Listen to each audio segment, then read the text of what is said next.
of 1%, which means we're punching 200 times above our weight.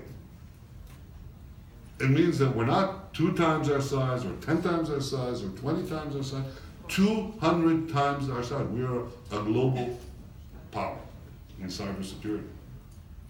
Okay? We have 400 startups now in automotive technology, driverless technology, which is going to change the world. It's as big as cyber, because there are billions of possibilities there. And we have 400 startups. The head of General Motors was just here. That deals, executive that deals with this, he said Israel is the place. Digital health, the way we address disease, your disease, well, stay healthy, your health. We're going to microscope right into it with what we have, but also treat populations in a preventive way. Okay? All of this is this great change that has happened. What is this change?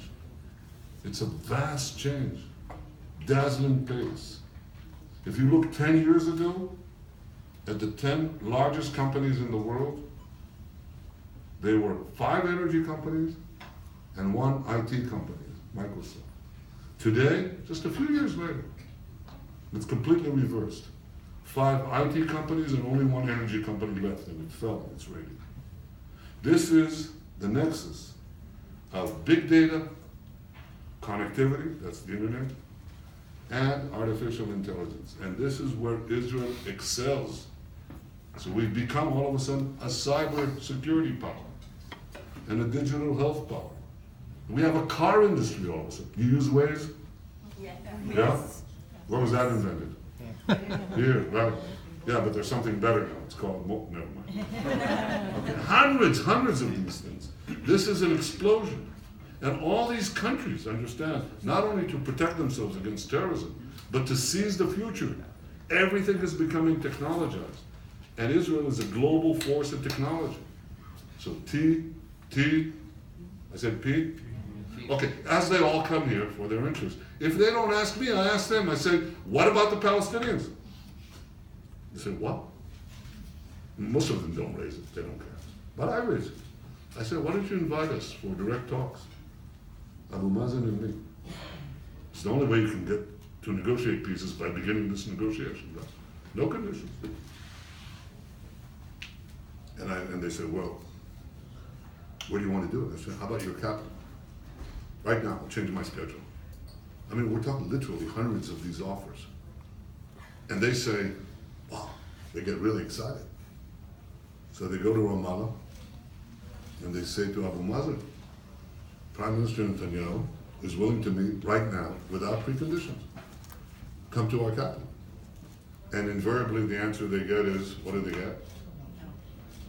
Not now, well, there are no conditions, but there is 1 or 2 conditions and so on. I said, no conditions. So they already get it. Public opinion takes a while longer, if they care. Well, in most countries they don't care anymore, but some countries they do.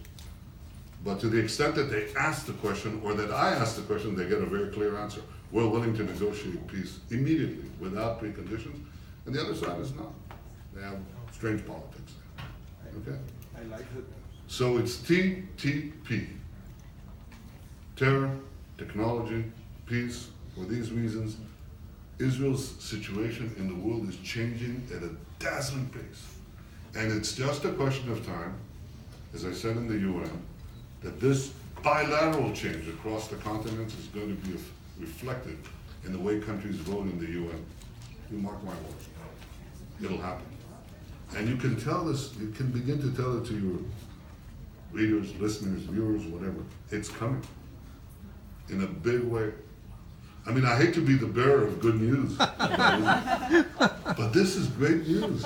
It's great news not only for Israelis, it's great news for peace, because the biggest change is not in Africa, and not in Asia, and not in Latin America. The biggest change is right here in the Middle East, where many countries in the region understand that Israel is their partner, not their enemy, but their ally in fighting militant Islam, either led by the Shiites led by Iran, or the Sunnis led by Daesh, Israel is their ally in this indispensable battle for the future. So I'm very hopeful. I think this will be ultimately prove the path to peace. I think that's how we'll get to peace too.